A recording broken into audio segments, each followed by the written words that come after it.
Paz de Cristo a todos, estimados hermanos. Es un placer para mí poderles compartir este día el tema, la estrategia de Jesús en los hogares. Jesús nos dejó una instrucción, que fuéramos por todo el mundo e hiciéramos discípulos. Pero ¿cómo haremos tal cosa? De la misma manera que Jesús lo hizo. Quisiera compartir con ustedes la palabra del Señor en el Evangelio de San Mateo, capítulo 9, versículo 35, que dice así: Recorría Jesús todas las ciudades y aldeas, enseñando en las sinagogas de ellos y predicando el Evangelio del reino y sanando toda enfermedad y toda dolencia en el pueblo. Y al ver las multitudes, tuvo compasión de ellas, porque estaban desamparadas y dispersas como ovejas que no tienen pastor. Entonces dijo a sus discípulos: a la verdad, la mies es mucha, mas los obreros son pocos. Rogad al Señor de la mies que envíe obreros a su mies. Dios creó al hombre para amarlo. Lo que Dios ama, lo bendice. Y lo que Dios bendice, multiplica. El proyecto de Dios para el hombre es de salvación. Él no quiere que ninguno perezca, sino que todos vengan al arrepentimiento. La Biblia dice también por el apóstol San Pablo que Él quiere que todos los hombres sean salvos. San Juan 3:16 nos dice: porque de tal manera amó Dios al mundo. El amor de Dios es para todos. Y en este tiempo especial que Jesús vino a la tierra, vino a buscar y a salvar lo que se había perdido. El amor de Dios por el hombre lo vino el Señor a reflejar al tener contacto con Él, a llamarlo, a salvarlo, a transformarlo, a bendecirlo. Y todo esto es llamado la estrategia de Jesús. ¿Cómo lo hizo? En los hogares. Por eso lo vemos ahí cuando el Señor Jesús fue inmediatamente a las casas, a la casa de Pedro, de Andrés, de Jacobo, Juan, a ministrarles inmediatamente después que les llamó a su apostolado. También Jesús visitó otros hogares, el hogar de Mateo, el hogar de Simón, el fariseo, casa de Lázaro. Jesús visitó muchos hogares, entre ellos dice la Biblia el hogar de Zaqueo, gente pecadora. Visitó hogares de gente humilde, de gente con influencia social, pero Él no hacía acepción de personas. Voy a compartir con ustedes algunas de las bendiciones que Jesús manifestó en los hogares. La primera de ellas es que Jesús salvó en las casas. Jesús tenía compasión de los pecadores, no importando su situación. Ya dijimos, Él fue a casa de un publicano y ahí dice: hoy ha llegado la salvación a esta casa. También Jesús manifestó su amor y su compasión por las personas al ir a los hogares, sanando a las personas que en ellos había. Muchos testimonios de sanidades se efectuaron en las casas. Jesús sana a la suegra de Pedro en la casa, Marcos 1:31. Jesús sana y libera en la noche, en la misma noche, a una gran multitud de personas, Marcos 1:34, a la puerta de este mismo hogar. Jesús era sensible a las necesidades de las personas, porque Él vino a buscar y a salvar lo que se había perdido. La Biblia nos habla de la resurrección de la hija de Jairo en Lucas 8:41. Todo en el ambiente tranquilo de un hogar.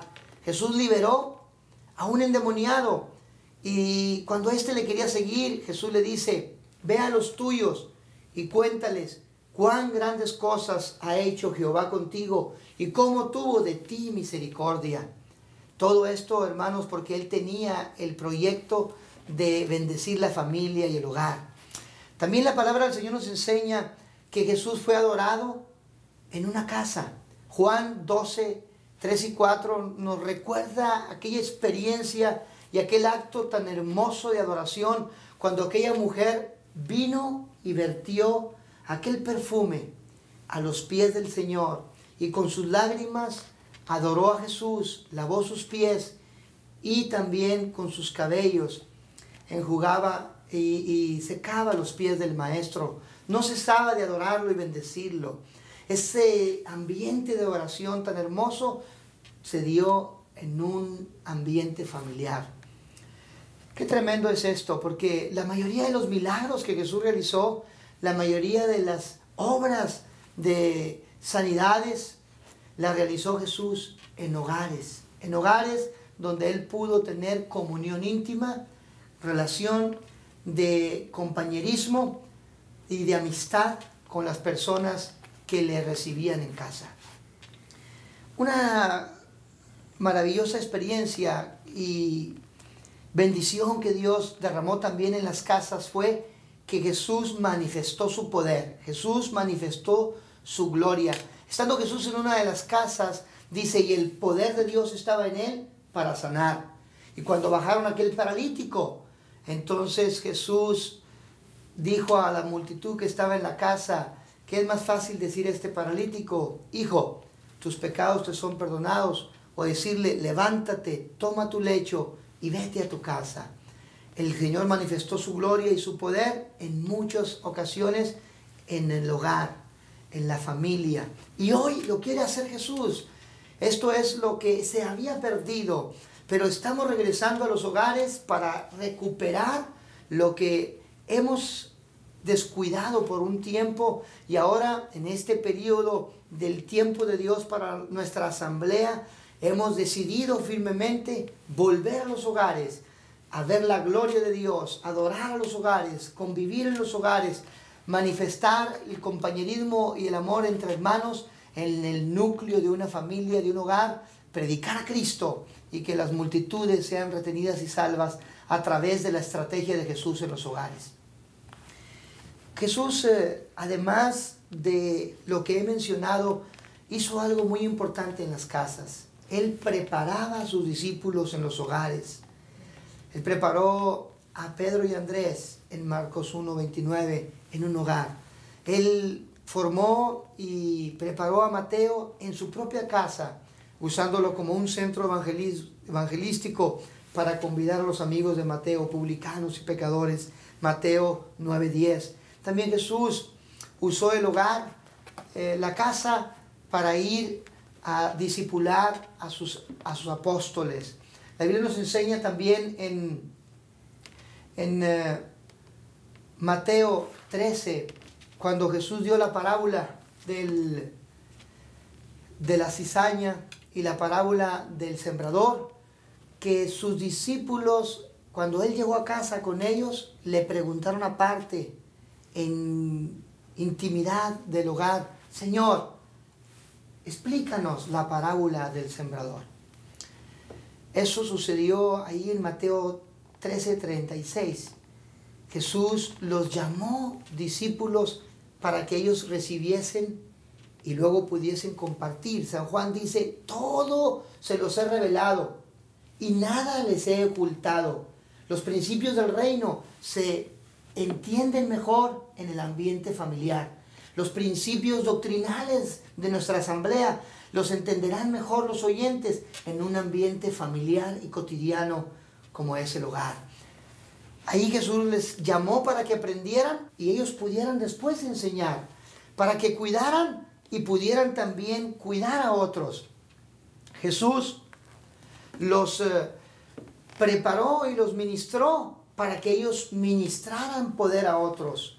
Jesús también les dio propósito, les llamó para que fueran siervos y les dijo, vayan y sirvan para que sean mayores en el reino de los cielos.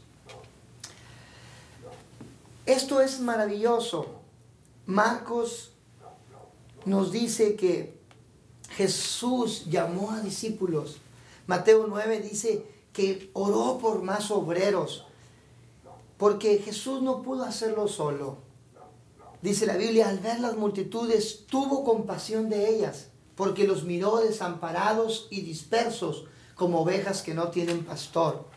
Hay un principio muy importante, la necesidad de que mi capacidad está limitada si solo soy yo la persona que enseña, si solo soy yo la persona que ora por enfermos, si solo soy yo la persona que discipula a los nuevos convertidos.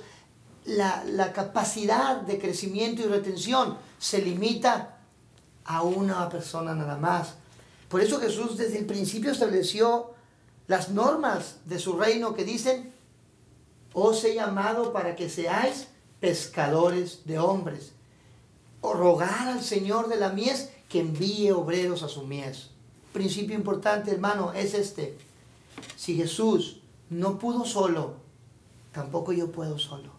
Yo necesito un equipo, y ese equipo es un equipo de obreros dispuestos a dar fruto y a colaborar como socios de Dios para establecer la visión de Dios en este tiempo. Un discípulo es aquel que obedece las instrucciones siguiendo la estrategia de Jesús. Un discípulo permanece activo en la visión de su Señor. Un discípulo es aquel que cuida y ama como Jesús amó a las personas que Jesús salva, que Jesús llama y que Jesús quiere formar en su reino. Se requiere que un discípulo tenga la misma pasión de Jesús, la misma perseverancia de Jesús y la misma estrategia de Jesús. Jesús les dio instrucciones, y quiero que sepa usted que a través de la estrategia de Jesús vamos a seguir un proceso importante de discipulado, desde que la persona es ganada, es fortalecida en la fe, se le ayuda a madurar, se le lleva a un discipulado de más preparación en su ministerio, y luego se envía a esta persona a ganar almas para el reino de Dios y desarrollar su liderazgo en un grupo de amistad cristiana.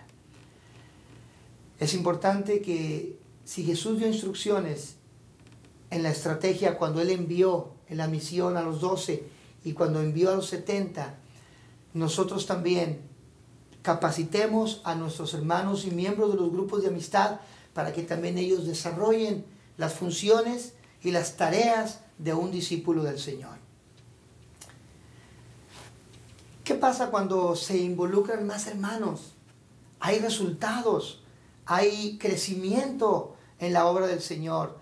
Si tenemos 10 hermanos dirigiendo grupos de amistad en los hogares, habrá 10 oportunidades, 10 lugares, 10 maestros, 10 suplentes, 10 servidores, 10 intercesores, gentes capacitadas alrededor de este núcleo de hogar familiar que podrán ministrar, que podrán compartir el amor, la palabra y la bendición del Señor Jesucristo. El ministerio de Jesús creció mucho, pero el secreto fue que capacitó obreros, formó discípulos y los envió a trabajar en su reino.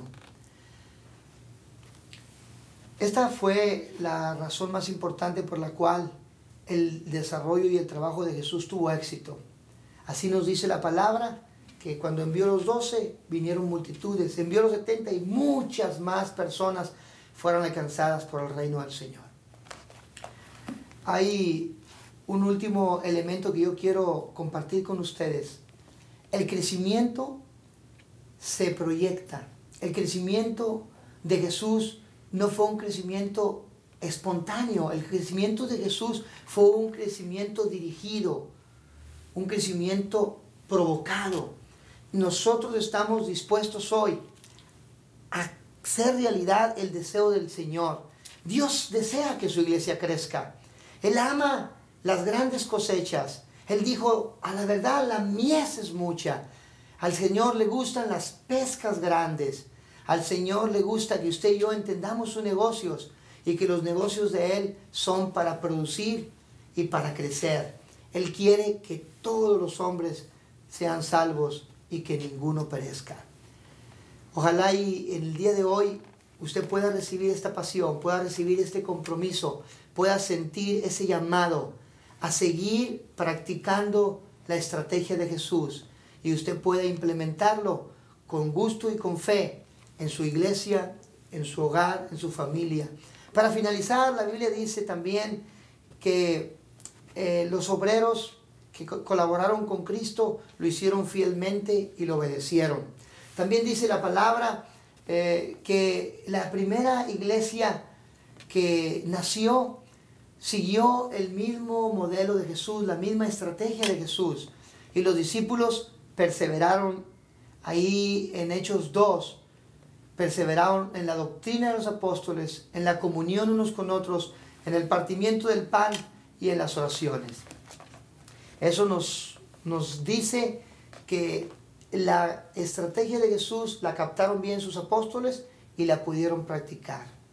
Ha sido una bendición poder compartir con ustedes y quiero dejar en sus corazones, donde dice la Biblia en Hechos 2, 42 a 47, y perseveraban en la doctrina de los apóstoles, en la comunión unos con otros, en el partimiento del pan y en las oraciones.